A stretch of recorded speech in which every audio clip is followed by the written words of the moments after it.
Assalamualaikum warahmatullahi wabarakatuh. Apa kabar sahabat Amirul Mukminin? Semoga semua dalam lindungan Allah Subhanahu wa taala.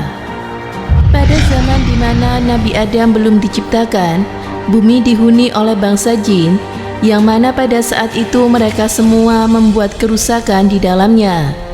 Di antara salah satu dari golongan jin ini, ada satu di antaranya yang mana sangat soleh dan taat kepada Allah Subhanahu wa taala, hingga Allah menaikkan derajatnya menjadi panglima seluruh malaikat Allah.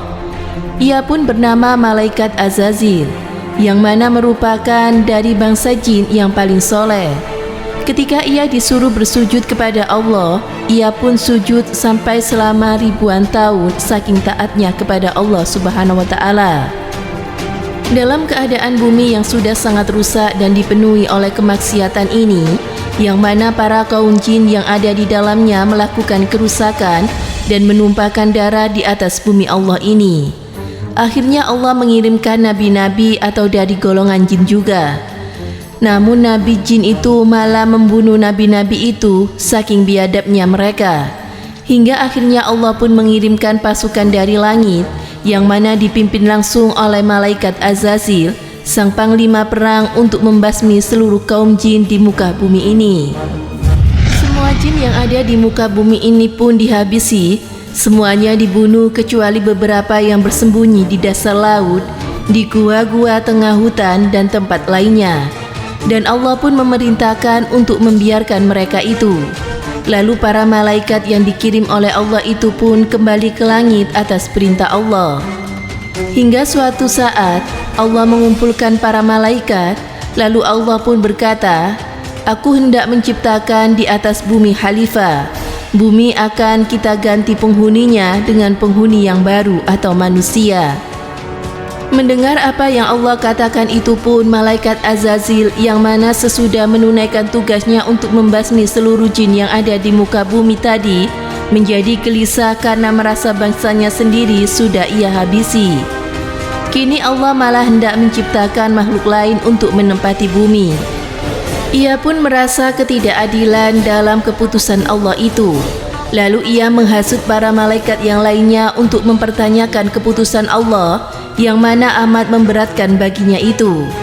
Hingga para malaikat pun terhasut dengan perkataan iblis, dan lalu mereka bertanya kepada Allah, "Apakah engkau hendak menciptakan di atasnya yang merusak di dalamnya dan menumpahkan darah?" Ujar para malaikat itu. Allah pun berkata, "Sesungguhnya aku lebih tahu apa yang tidak kamu ketahui." Lalu Allah pun menciptakan manusia pertama, yaitu Nabi Adam, yang terbuat dari tanah liat yang busuk, dengan sekali kata, "Jadi," maka jadilah. Maka terciptalah Nabi Adam. Lalu Allah pun mengajarkan kepada Nabi Adam nama-nama segala hal yang ada di alam semesta ini kepada Nabi Adam. Dan setelah mengajarkan nama-nama itu, Allah pun membawa Nabi Adam kepada para malaikat dan menyuruh para malaikat untuk menyebut nama-nama benda yang ada di alam semesta itu.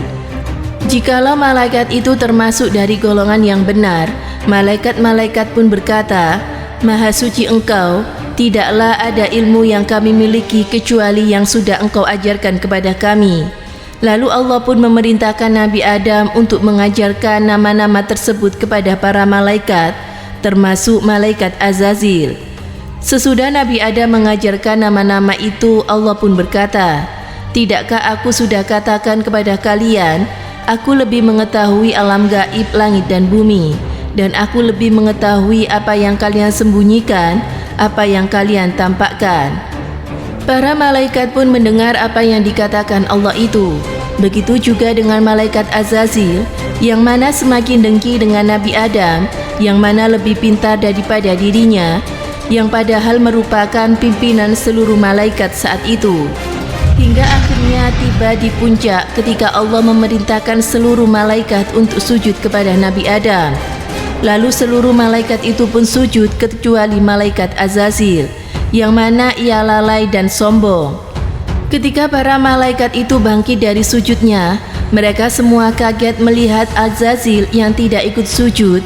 Lalu mereka kembali sujud kepada Allah karena tidak termasuk dari orang-orang yang lalai terhadap perintah Allah.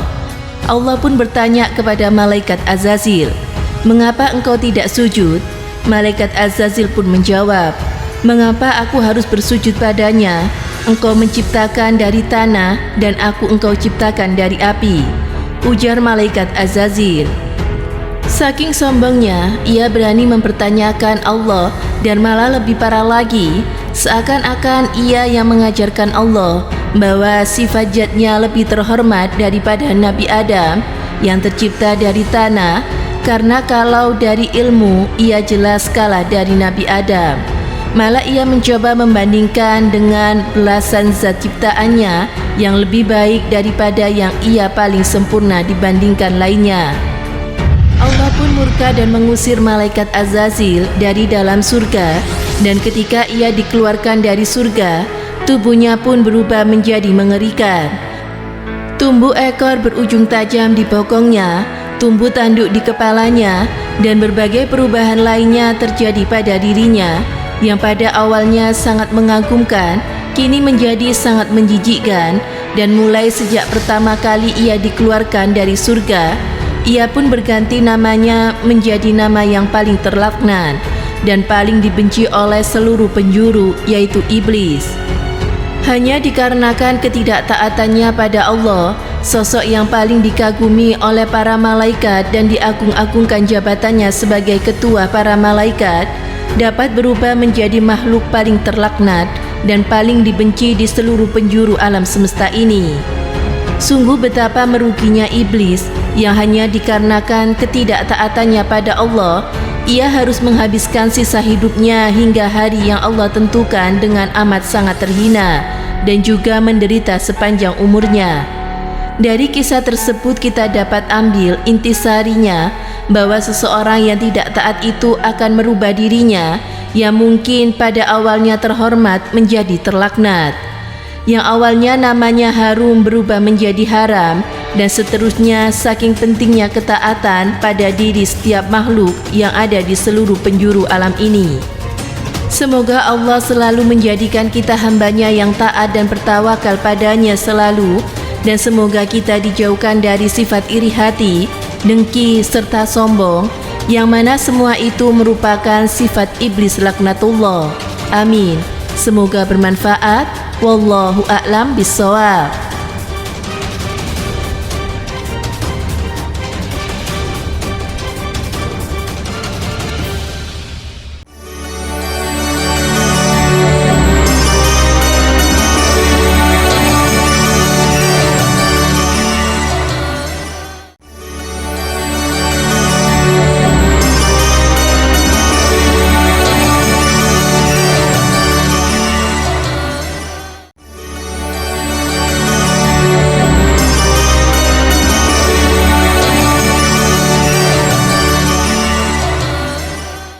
Assalamualaikum warahmatullahi wabarakatuh. Pemirsa Amirul Mukminin yang dirahmati Allah Subhanahu wa taala. Iblis adalah dulunya malaikat yang taat kepada Allah Subhanahu wa taala yang diberi nama Azazil. Namun, kemudian ia menjadi makhluk terkutuk karena membangkang perintah Allah Subhanahu wa taala, yaitu ketika iblis menolak untuk disuruh bersujud kepada Nabi Adam alaihissalam. Sejak saat itulah namanya berubah menjadi iblis.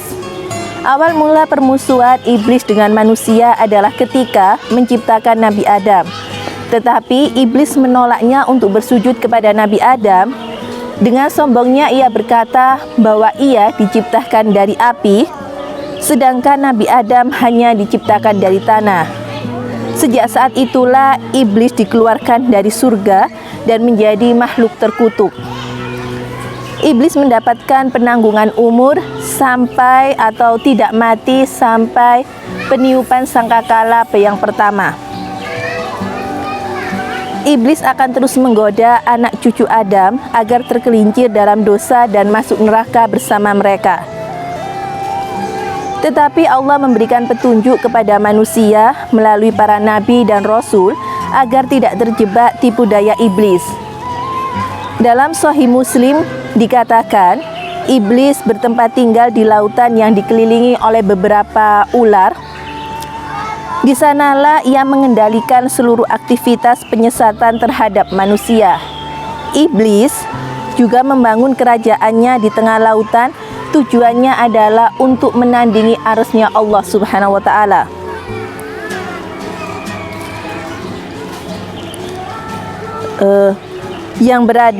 Sedangkan arusnya Allah berada di langit ketujuh di atas air.